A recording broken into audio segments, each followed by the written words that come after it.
이번 시간에는 인지관리, 삼키기 관리에 대해서 알려드리겠습니다. 이전보다 집중력이 떨어지거나 무언가 잡고 있는 듯한 느낌을 받아보셨나요? 회복기 동안 일상생활에서 이러한 증상, 즉 브레인 포그를 경험했다는 이야기가 상당히 많이 보고되고 있습니다. 브레인 포그는 그대로 해석하면 안개가 낀 뇌라는 뜻으로 의학 용어나 과학 용어는 아니지만 생각하는 것이 느리고 또렷하지 않으며 머리에 안개가 낀 것처럼 멍한 느낌이 지속되어 생각과 표현을 분명하게 하지 못하는 상태를 표현할 때 사용되는 말인데요. 우리는 아침에 일어나서 저녁에 잠자리에 들기까지 하루 일과 동안 끊임없는 집중과 생각을 하고 결정을 내리며 계획을 해야 하죠. 그럴 때 브레인 포그와 같은 증상은 일상생활 활동이나 직장, 학교로의 복귀에 영향을 주고 나아가 삶의 질을 떨어뜨릴 수 있습니다. 그리고 이러한 증상은 스스로 파악이 어려울 수도 있으므로 본인뿐 아니라 가족이 문제를 함께 인식하는 것이 중요합니다. 그렇다면 이런 증상이 있을 때는 어떻게 대처하면 좋을까요? 후유증으로 어려움을 겪는 분들이 사용할 수 있는 방법들을 살펴보도록 하겠습니다. 방해가 없는 조용한 환경과 정리정돈된 장소에서 작업하세요. 글을 읽을 때 주의가 산만하다면 종이를 사용하여 지문의 일부를 가리거나 손가락으로 짚어가며 읽어보세요. 필요한 경우 귀마개를 사용할 수 있습니다. 브레인 포그는 피로감에 의해 더 악화되는 경우가 많은데요. 여러분이 피곤할수록 생각을 하는 데에 더 어려움을 느낄 수 있다는 것을 의미합니다. 그러므로 사고력이 필요한 작업을 할 때는 하루 중 덜 피곤할 때 하도록 계획을 세우세요. 예를 들어 오후로 갈수록 피곤해진다면 아침에 할 수 있도록 계획을 세우는 것이 좋습니다. 피로 때문에 사고력 문제가 심해진다면 더 짧은 시간 동안 일하고 자주 휴식을 취하세요. 달성 가능한 현실적인 목표를 세우는 것은 무언가를 하고자 하는 동기를 유지하는 데 도움이 됩니다. 매주 작업 스케줄을 설정하여 미리 활동을 계획하고 기록을 남기는 것이 도움이 될 수 있습니다. 할 일을 정할 때는 스스로 감당할 수 있는 범위로 일을 나누는 것이 좋습니다. 새로운 취미, 퍼즐, 단어와 숫자 게임, 기억력 운동 또는 독서를 통해 사고를 도울 수도 있습니다.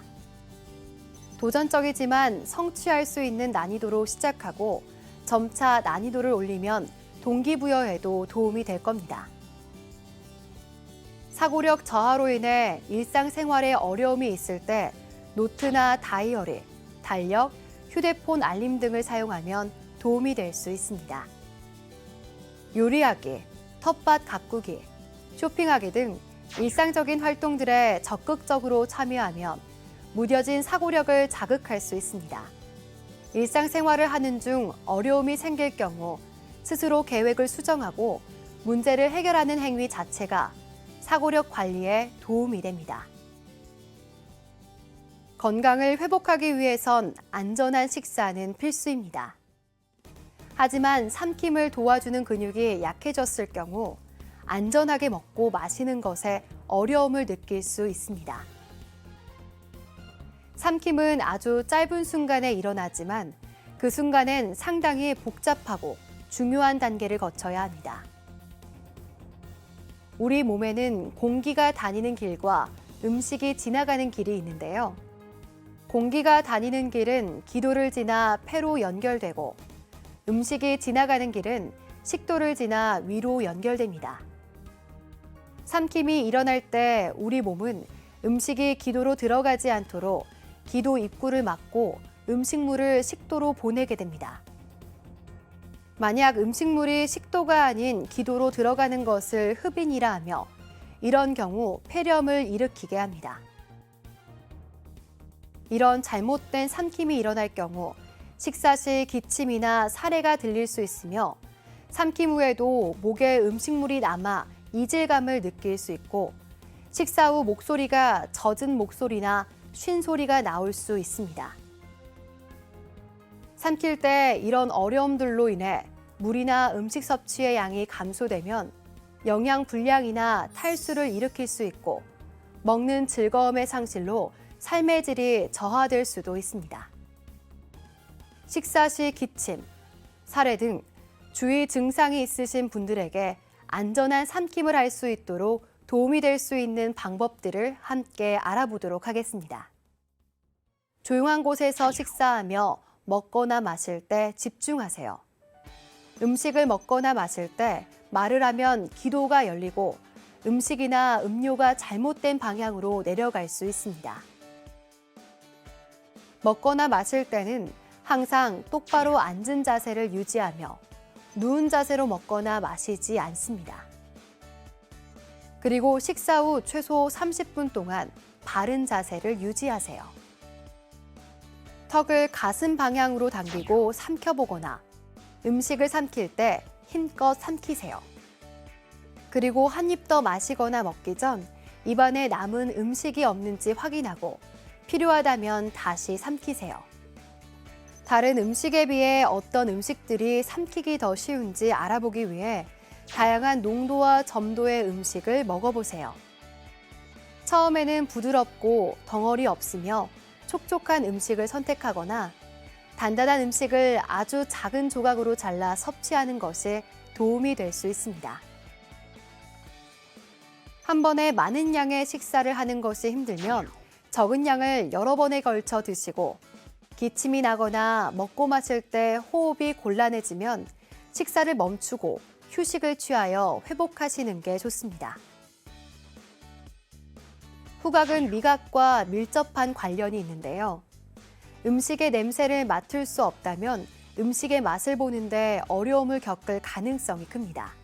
후각이나 미각의 상실은 식욕 부진으로 이어져 충분한 영양을 섭취하지 못하게 될 수도 있어서 주의를 해야 합니다. 미각과 후각의 변화가 있으신 분들은 다채로운 색감과 질감, 온도, 향을 이용하여 음식을 준비하고 맛보는 것이 도움이 될 수 있습니다.